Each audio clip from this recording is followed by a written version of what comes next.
All right, we're going to give this a shot. We'll see how this goes.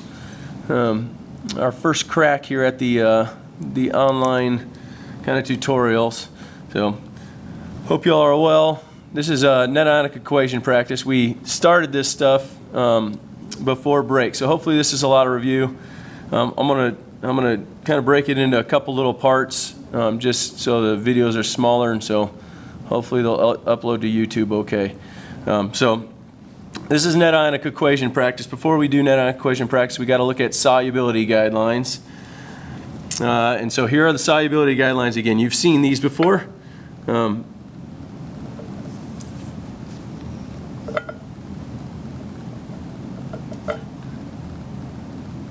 As we look at these, the things I'm going to write are things that are always soluble.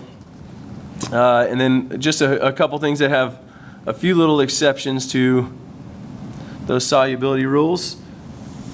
And like I said, we've seen these, so this should be familiar to you. The things that are always soluble, or always aqueous, are group 1s. And so it's helpful. Find a periodic table online or your hard copy of one. Lithium, sodium, potassium, rubidium, cesium.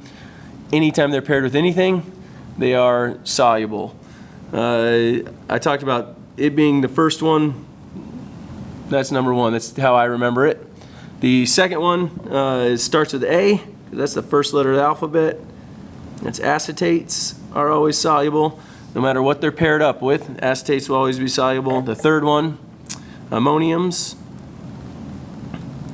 also start with the letter A. So you got number 1, and then a couple that start with the first letter of the alphabet. That nitrogen, I told you this in class, that nitrogen there on ammonium keys me in on the next one, which is nitrate, is always soluble. And then the 2 for 1 at the end, chlorates and perchlorates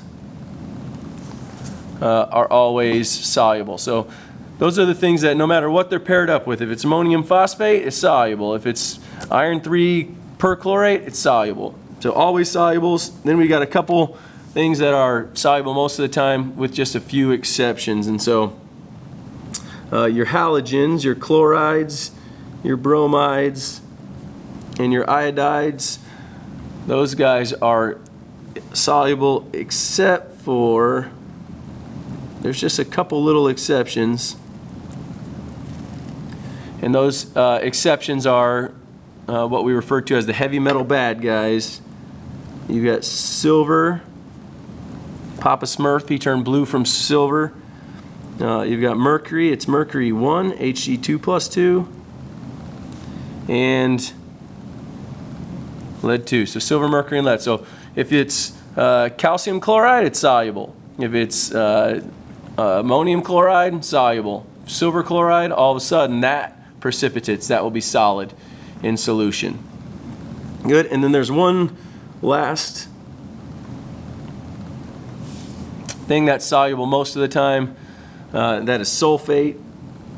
Those 3 things are exceptions. So the silver, mercury, and lead are exceptions to sulfate. That causes it to precipitate. And then we have 3 additional ones: calcium, strontium, and barium. So there's 6 exceptions to the sulfate being soluble. And that's it. And you have those written down probably at home already, but it's a good little reminder. Generate that list a couple times for yourself. I may put a worksheet up on Google Classroom that has gives you the ability to look at just individual compounds and decide whether they're soluble, kind of like the quiz we took at the end of the last 9 weeks. So what I'm going to do, here's a couple practice problems. I'm going to do double replacements on this video, and then I'll do a second quick video with some single replacements. I'm going to do the long version to start, and then a little short version. The goal ultimately is to get to where we can just look at a sentence like this and write the net ionic equation from it. And so I'll show you the long way. It's probably good for you to do the long way again, and then start to shorten it up as we go. So step number 1, when we do these, step number 1 is always to write the balanced equation. So here we have manganese 2 nitrate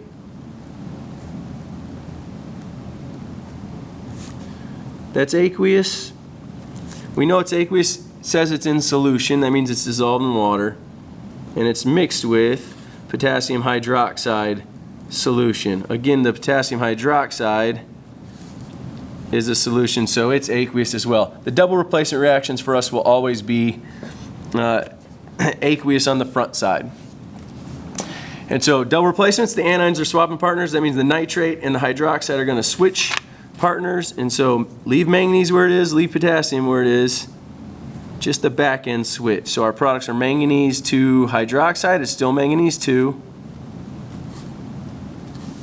And potassium is now going to be paired up with the nitrate.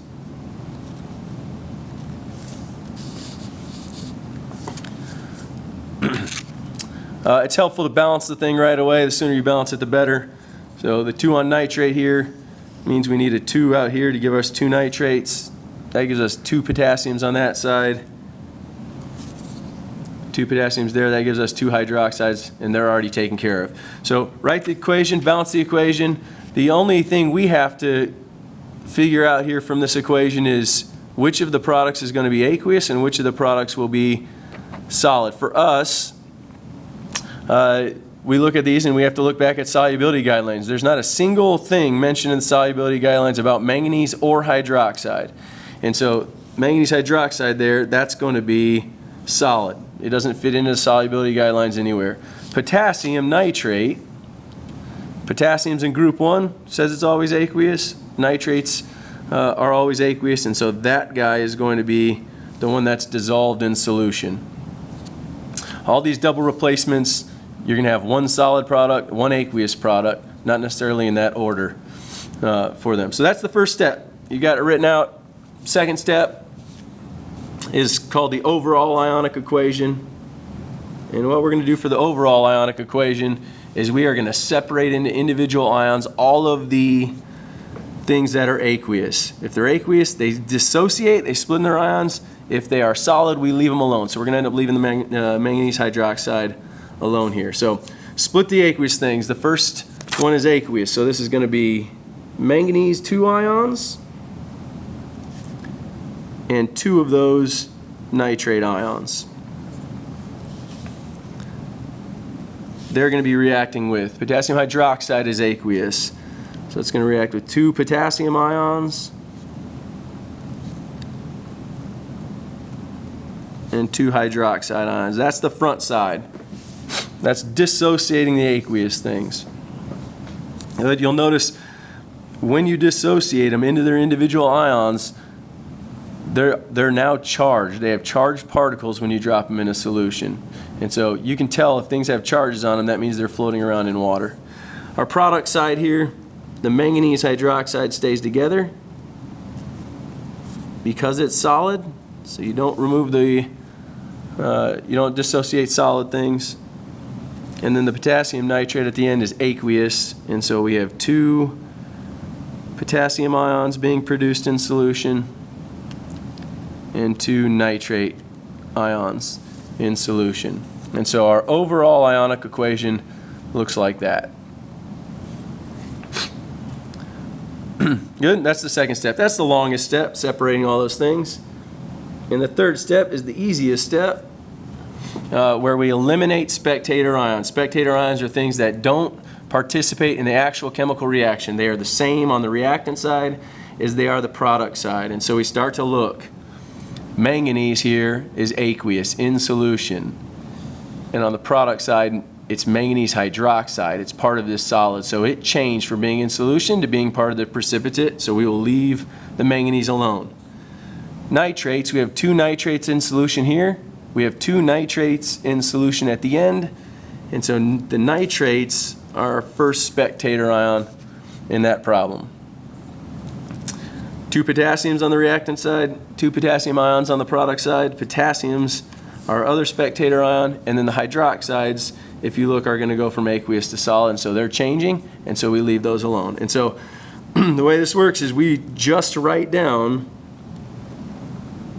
what's left in our equation, and what's left in our equation will be our net ionic equation. And so we write down the aqueous things from the reactant side, the solid thing from the product side, and that is our net ionic equation. It should be balanced already. Because we balanced it up top, we just bring those coefficients down. The other way you can tell it's balanced, the charge on the left side totals up to 0, so does the charge on the right side. That's kind of how we do the long version of a double replacement reaction. The short version, much quicker.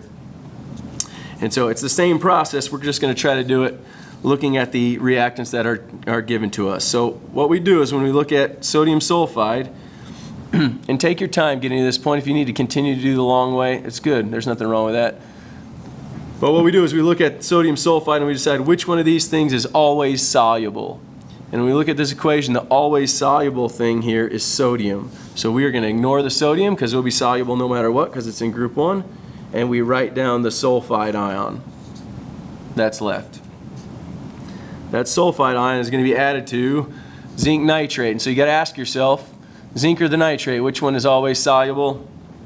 According to the solubility guidelines, nitrate is always soluble, so it's going to also be in solution, and so we only need the zinc part of the zinc nitrate. So those are the only reactants that are going to get to play here. And then what we do is we take the zinc and the sulfide and we pair them together. They're the ones that are going to be able to precipitate out of that thing. I've told you before, I don't care about states of matter here, and so we end up with zinc reacting with, the sulfide reacting with the zinc to make zinc sulfide. Do make sure that the cation gets put in the formula before the anion. So sulfide zinc should sound funny to you.